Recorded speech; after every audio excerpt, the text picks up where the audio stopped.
അസ്സലാമു അലൈക്കും വറഹ്മത്തുള്ളാഹി. പ്രിയമുള്ളവരെ, ബർത്ത്ഡേയെ പറ്റി ഇസ്ലാമിൽ അനുവദനീയമല്ല എന്ന് പറയുന്നു. അതിൻ്റെ കാര്യത്തിൽ ഓരോ പണ്ഡിതന്മാർ, നമ്മുടെ മതപണ്ഡിതന്മാർ ഓരോ അഭിപ്രായങ്ങളും പറയുന്നു. വ്യത്യസ്തമായ രീതിയിലാണ് അവർ പറയുന്നത്. അവർ എന്ത് പറഞ്ഞാലും അത് എത്തുന്നത് ബർത്ത്ഡേ കഴിക്കാൻ പാടില്ല എന്നാണ്. അപ്പോൾ നിങ്ങൾ ഓരോ പണ്ഡിതന്മാരുടെയും വാക്കുകൾ കേൾക്കാം ഇൻഷാ അല്ലാഹ്. അസ്സലാമു അലൈക്കും. ഇസ്ലാമിൽ ബർത്ത്ഡേ കഴിച്ച് അന്നദാനം നടത്തുന്നതിനുള്ള വിധി എന്താണ്? ബർത്ത്ഡേ നമ്മളിപ്പോൾ ഒരു കുട്ടിക്ക് ഒരു വയസ്സാവുമ്പോൾ സന്തോഷത്താൽ അന്നദാനം ചെയ്യാൻ പറ്റുമോ ഇല്ലെന്നോ? അവനവന് കുട്ടി അല്ലാഹു തആല നൽകിയ അനുഗ്രഹം എന്ന നിലക്ക് ആ അനുഗ്രഹത്തിന് നന്ദി രേഖപ്പെടുത്താനെന്ന ഉദ്ദേശത്തിലാണെങ്കിൽ അത് അനുവദനീയമാണ്. അത്തരം ദാനകർമ്മങ്ങളോ പോലത്തെ ഇസ്ലാമിക കർമ്മങ്ങളായാൽ അതിൻ്റെ വിധി ഉണ്ടാവും. അതിന് ഉദാഹരണം, നിങ്ങളൊരു സാധുവിന് ചോറ കൊടുക്കുന്നതെങ്കിൽ ആ ദാനം ചെയ്ത വിധി ഉണ്ടാവും. ഈ രീതിയിൽ പറ്റും. എൻ്റെ കുട്ടിയുടെ ഇതേ രീതിയിലുള്ള ഒരു ബർത്ത്ഡേ എന്ന് പറഞ്ഞത് ദീനിയായൊരു കർമ്മമല്ല നമ്മൾ നടത്തുന്നത്. നമ്മളൊരു അനുഗ്രഹത്തെ ഓർക്കുകയാണ്. ഈ അനുഗ്രഹത്തെ ഓർത്തിട്ട് ചെയ്യുന്ന കർമ്മം ഏതാണെന്നാ നോക്കുക. അത് നിങ്ങൾ സ്വതക്കയാണ് ചെയ്യുന്നതെങ്കിൽ സുന്നത്താവും, അനുവദനീയമായ കാര്യങ്ങളാ ചെയ്യുന്നെങ്കിൽ അനുവദനീയമാവും, ഹറാമായ കാര്യങ്ങളാ ചെയ്യുന്നെങ്കിൽ ഹറാമാകും. അങ്ങനെ വരും. ബർത്ത്ഡേ എന്നുള്ള പേരിൽ ഹറാമും വരും. ഹറാമായ കാര്യങ്ങളും പലരും ചെയ്യുമല്ലോ. അപ്പൊ ചെയ്യുന്ന കാര്യം എന്താണെന്ന് നോക്കിയാണ് കർമ്മശാസ്ത്രപരമായി അതിന്റെ വിധി പറയുക. ഒരു ഉടുമ്പിന്റെ ഗുഹയിൽ ഒരു യൂറോപ്പുകാരൻ കടന്നാൽ, ബ്രിട്ടീഷുകാരൻ കടന്നാൽ, അമേരിക്കക്കാരൻ കടന്നാൽ നിങ്ങളും അത് ചെയ്യും. അവരെന്ത് സ്പോർട്സ് ആണോ ചെയ്യുന്നത് അത് നിങ്ങൾ ചെയ്യും. അവർക്ക് എന്തെല്ലാം എന്റർടൈൻമെന്റുകളുണ്ടോ അതൊക്കെ ഇവിടെ, അവർക്ക് എന്തെല്ലാം ഉണ്ടോ അതൊക്കെ നമ്മുടെ നാട്ടിലും. അതിന്റെ ഭാഗമാണ് നമ്മുടെ ബർത്ത്ഡേ ആഘോഷങ്ങളൊക്കെ.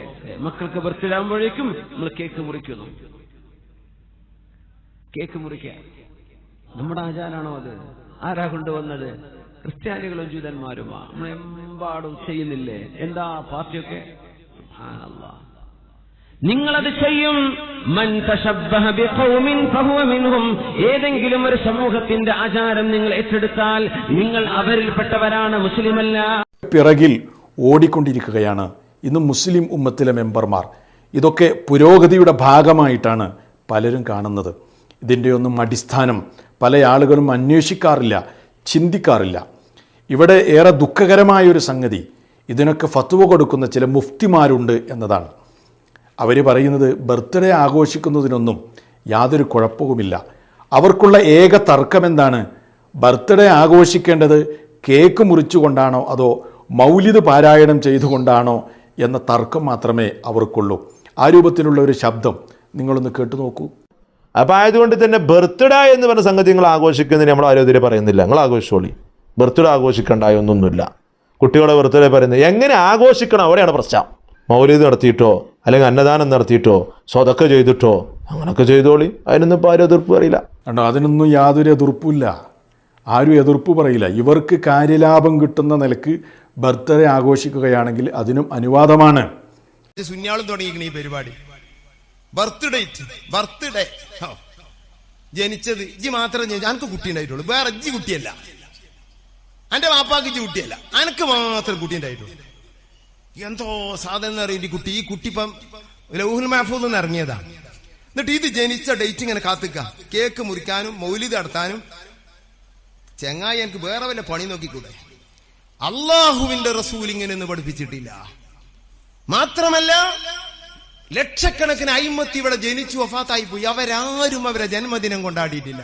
ജീലാനി തങ്ങൾ ബർത്ത്ഡേ കഴിച്ചില്ല, റിഫായി തങ്ങൾ ബർത്ത്ഡേ കഴിച്ചില്ല, ഹാജാ തങ്ങൾ കഴിച്ചില്ല. സമസ്ത പണ്ഡിതന്മാർ ഇന്ന് വരെ ഒരു പണ്ഡിതനും അവരെ ബർത്ത്ഡേ കഴിച്ചില്ല. ഇവർക്കിപ്പോ ഒരു കുട്ടി ഉണ്ടായിക്കണം. ഇത് എവിടക്ക എത്തുകയെന്നറിയില്ല. ആ നിലക്കുള്ള സാധനമാണ് ഇത്. ഈ കാലത്ത് ജനിച്ച് ഈ വാട്സപ്പിന് ഫേസ്ബുക്കിന് കാലത്ത് ജനിച്ച സാധനമല്ലേ ഇത്. എന്റെ കഴുത്തേക്ക് വരാൻ സാധ്യത. ആരുടെയെങ്കിലും ജന്മദിനം ആഘോഷിക്കുക എന്നത് ഫിറഔനിനെ പോലെ ഹെറോഡിനെ പോലെയുള്ള പാപികളായ ബഹുദൈവാരാധകരായ ആളുകളുടെ ഏർപ്പാടായിരുന്നു എന്ന് the Catholic encyclopedia Judaic the lore of birthdays, the world book encyclopedia തുടങ്ങിയ ഗ്രന്ഥങ്ങളിൽ കാണാൻ സാധിക്കും. അതുകൊണ്ട് തന്നെ ഒരിക്കലും മുസ്ലിമീങ്ങളായ ആളുകൾ കൊണ്ടാടേണ്ടുന്ന ഒരു ഏർപ്പാടല്ല ജന്മദിനമാഘോഷം എന്നത്. മുഹമ്മദ് നബി സല്ലല്ലാഹു അലൈഹി വസല്ലമയും സ്വഹാബികളും ഈ ഉമ്മത്തിലെ നല്ലവരായ ആളുകളും അവരാരും തന്നെ ജന്മദിനം ആഘോഷിച്ചിട്ടില്ല. ഇത് ബഹുദൈവാരാധകരുടെ ഏർപ്പാടാണ്, ഫിറഔനിനെ പോലെയുള്ള മോശക്കാരായ ആളുകളുടെ ഏർപ്പാടാണ്. അതുകൊണ്ട് സഹോദരങ്ങളെ, റസൂലുള്ളാഹി സല്ലല്ലാഹു അലൈഹി വസല്ലമയുടെയോ മറ്റാരുടെയെങ്കിലുമോ ജന്മദിനം ആഘോഷിക്കുക എന്ന ഏർപ്പാട് നാം ഉപേക്ഷിക്കേണ്ടതാണ്. അള്ളാഹു അനുഗ്രഹിക്കട്ടെ. ബഹുമാനമുള്ളവരെ, ഇത്തര നിങ്ങൾ കേട്ടതിൻ്റെ ശേഷം നിങ്ങൾക്ക് എന്താണ് മനസ്സിലായത്? ഇസ്ലാം അനുവദിക്കാത്ത ഒരു കാര്യമാണ് ബർത്ത്ഡേ എന്നല്ലേ മനസ്സിലായത്? അപ്പോൾ ഇസ്ലാം ആരാണ് കൊണ്ടുവന്നത്? അല്ലാഹു സുബ്ഹാനഹു വ തആല നബി സല്ലല്ലാഹു അലൈഹി വസല്ലമ തങ്ങളെ മുഖേന നമുക്ക് ഇസ്ലാമിനെ എത്തിച്ചു തന്നു. റസൂലുള്ളാഹിന്റെ കാലത്ത് ആരുടെ ഒരു ബർത്ത്ഡേ കഴിച്ചതും ഇല്ല.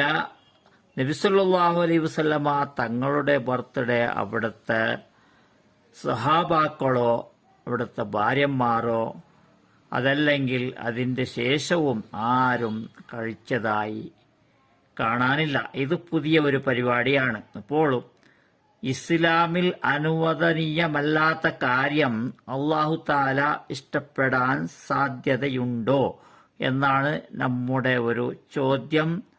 അതാണ് സാധാരണക്കാരായ ആൾക്കാർ മനസ്സിലാക്കണം. പിന്നെ പണ്ഡിതന്മാർ അവരുടെ ലാഭത്തിന് അവർ ഓരോ കാര്യങ്ങൾ പറയുന്നു. ഒരു പണ്ഡിതൻ പറഞ്ഞ് നിങ്ങൾ കേട്ടല്ലോ, മൗലിദ് കഴിച്ച് ബർത്ത്ഡേ ആഘോഷിക്കുകയാണെങ്കിൽ അത് വലിയ ഒരു പ്രശ്നമൊന്നുമില്ല, അതിനാരും എതിർക്കാനും ഇല്ല എന്നാണ് അതിലിടയ്ക്കൊരു പണ്ഡിതൻ പറഞ്ഞത്.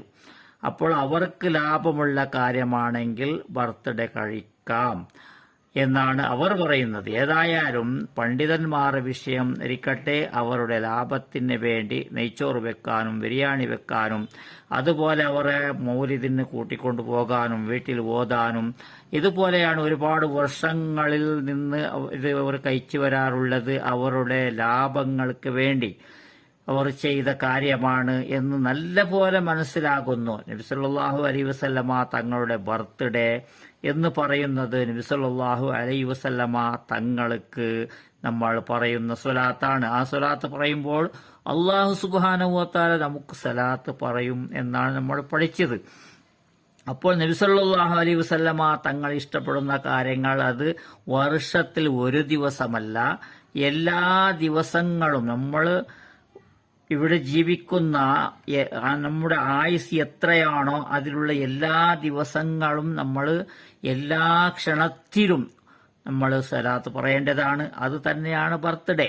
പിന്നെ റസൂലുള്ളാഹി സ്വല്ലല്ലാഹു അലൈഹി വസല്ലമ തങ്ങൾ ഇഷ്ടപ്പെടുന്ന കാര്യങ്ങൾ നമ്മൾ സ്നേഹിക്കാനും കാരണമാകുന്ന കാര്യങ്ങളെന്ന് പറഞ്ഞാൽ യതീമക്കളെ സംരക്ഷിക്കുക, അവരുടെ കാര്യത്തിൽ നമ്മൾ അവർക്കുള്ള ഭക്ഷണം, അതല്ലെങ്കിൽ അവർക്ക് വേണ്ടി പഠിത്തത്തിന്, അതല്ലെങ്കിൽ യതീമക്കളായ അതല്ലെങ്കിൽ പാവങ്ങൾക്ക് വേണ്ടിയിട്ടുള്ള സഹായം, അവരുടെ കല്യാണത്തിന്, ഇതുപോലെയുള്ള കാര്യങ്ങൾ എല്ലാ ദിവസവും വർഷത്തിൽ ഒരു പ്രാവശ്യം ചെയ്താൽ പോരാ, എല്ലാ ദിവസങ്ങളിൽ നമ്മൾ ചെയ്താൽ റസൂലുള്ളാഹി സ്വല്ലല്ലാഹു അലൈഹി വസല്ലമ തങ്ങൾ ഇഷ്ടപ്പെടും. ഇത് ഒരു ദിവസം നമ്മൾ കാട്ടിക്കൂട്ടുന്ന കാര്യങ്ങൾ എന്താണ്? നിങ്ങൾ കഴിഞ്ഞ വീഡിയോ കണ്ടില്ലേ, കേട്ടില്ലേ? കഴിഞ്ഞ നമ്മുടെ വീഡിയോയിൽ നിങ്ങൾ കേട്ടില്ലേ സഹോദരന്മാരെ?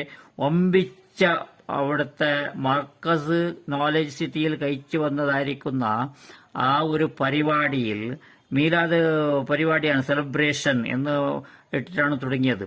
അപ്പോൾ ആ സന്ദർഭത്തിൽ പോലും അവിടെ ഒരു ഉസ്താദ് സംസാരിച്ചത് കഴിഞ്ഞ വീഡിയോ നിങ്ങൾ കേട്ടല്ലോ. അദ്ദേഹം എന്താണ്, പരസ്പരം അസൂയ, ഹസദ് എന്നാണ് പറഞ്ഞത്. പരസ്പരം എന്ന് പറഞ്ഞാൽ പണ്ഡിതന്മാരിടയിലുള്ള ഹസദ് എന്നാണ് പറഞ്ഞത്. അതുകൊണ്ടാണ് പണ്ഡിതന്മാർ നരകത്തിൽ കടക്കുന്നത് എന്ന്. അതുകൊണ്ടാണ് നമ്മൾ പണ്ഡിതന്മാരുടെ വിഷയത്തിൽ പറഞ്ഞിട്ട് കാര്യമില്ല. അവർ ദുനിയാവിലെ ലാഭത്തിന് വേണ്ടി എന്തു ചെയ്യും, ആഖിറത്തിൻ്റെത് അവർ ഒന്നും ചിന്തിക്കുന്നില്ല. അവർക്ക് അസ്തഗ്ഫിറുല്ലാ എന്ന് പറഞ്ഞാൽ മതി എന്ന് അവർ കരുതിയതായിരിക്കാം. അതിൻ്റെ കാര്യം അള്ളാഹും അവർ തന്നെ നോക്കട്ടെ. നമ്മൾ സാധാരണക്കാർ കച്ചവടവും ചെയ്ത് കഷ്ടപ്പെട്ട് ജീവിക്കുന്ന, ജോലി ചെയ്ത് ജീവിക്കുന്നവർ നരകത്തിലേക്ക് പോകാനുള്ള ഒരു കാര്യം ചെയ്യരുത്. നല്ല രീതിയിൽ ചിന്തിച്ച് പ്രവർത്തിക്കണം. നമ്മൾ ജോലി ചെയ്തുകൊണ്ടേ നബി സല്ലല്ലാഹു അലൈഹി വസല്ലം തങ്ങൾക്ക് സ്വലാത്ത് പറഞ്ഞുകൊണ്ടേയിരിക്കാം. അതിനാരും തടയാനില്ല, അത് പാടില്ല എന്നും പറയാനില്ല. അതാണ് നമ്മൾ ചെയ്യേണ്ടത്. ഫറദായ കാര്യങ്ങളെല്ലാം ചെയ്യാൻ ശ്രമിച്ച് അതിൻ്റെ ഇടയിൽ നമ്മൾ ചെയ്യേണ്ട കാര്യം നബി സല്ലല്ലാഹു അലൈഹി വസല്ലം തങ്ങൾക്ക് ഓരോ നിമിഷവും നമ്മൾ സ്വലാത്ത് പറഞ്ഞുകൊണ്ടേയിരിക്കാം. അല്ലാഹു തആല സിക്റും അതുപോലെ സ്വലാത്തും ഇത് രണ്ടും ഉണ്ടായാൽ മതിയെന്നാണ് നമ്മുടെ സാധാരണക്കാർക്ക് വേണ്ടി. ഞാനൊരു സാധാരണക്കാരനായ ചെറിയൊരു കച്ചവടം ചെയ്യുന്നവരാണ്. അതുകൊണ്ട് നിങ്ങൾക്ക് പറയുന്നത്, നിങ്ങൾക്ക് കൂലി കരസ്ഥമാക്കണമെങ്കിൽ ഇതാണ് നല്ലത് എന്നാണ് മനസ്സിലാവുന്നത്. നിങ്ങളും അതുപോലെ എന്താണ് ഇതിൻ്റെ അഭിപ്രായമെന്ന് നിങ്ങൾ കമൻറ്റിലൂടെ അറിയിക്കുക. ഇൻഷാ അല്ലാഹ്. അസ്സലാമു അലൈക്കും വറഹ്മത്തുള്ളാഹി.